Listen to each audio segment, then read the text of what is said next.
صبح امروز رئیس جمهوری تاجیکستان امامعلی رحمان به مناسبت 26مین سالگرد استقلالیت کشور در قصر ملت با نمایندگان وزارتخانه‌ها، با رهبران وزارتخانه‌ها و دیگر نهادهای انتظامی و قدرتی و فرهنگی و هنری کشور ملاقات نمود و آنها را به این مناسبت که در رشد و نموی کشور سهم گذاشتند با جایزه و رتبه‌های حربی و دیگر جایزه‌های افتخاری کشور مشرف گرداند.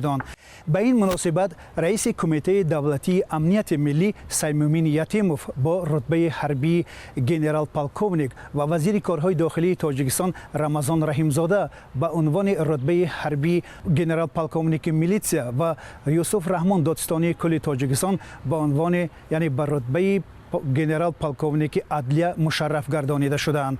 در این همایشی که صورت گرفت همچنین نماینده های اداره های فرهنگی و اجتماعی نیز شرکت داشتند. ولی پیش از این میخوام یک نکته دیگر را اشاره کنم که تعدادی از سرداران ریاست های وزارت کارهای داخلی، امنیت، دفاع و مرزبانی نیز با رتبه حربی گنرال لیتنانت و گنرال مایور سرافراز گردانیده شدند. همچنین به مناسبت 26مین سالگرد استقلالیت کشور президенти Тоҷикистон 300 нафар намояндагони идораҳои фарҳангӣ, иҷтимоӣ, динӣ, тиббӣ ро ба ҷоизаҳои мухталиф мушарраф гардонид. Аз ҷумла нависандаи шинохтаи Тоҷикистон барод Абдураҳмонзода ба унвони нависандаи халқии Тоҷикистон мушарраф гардид ва ҳамчунин Қоҳир Расулзода ва раиси Кумитаи Дин Сулаймон Давлатзода, муовини вазири иқтисод Умед Давлатзода низ ва раиси Кумитаи забон ва ислоҳоти Тоҷикистон Гавҳар Шарофзода با جایزه‌های مختلف مشرف گردانیده شدند. میرزا نبی خالقزاد، فرزان محمدی، رادیو آزادی دوشنبه.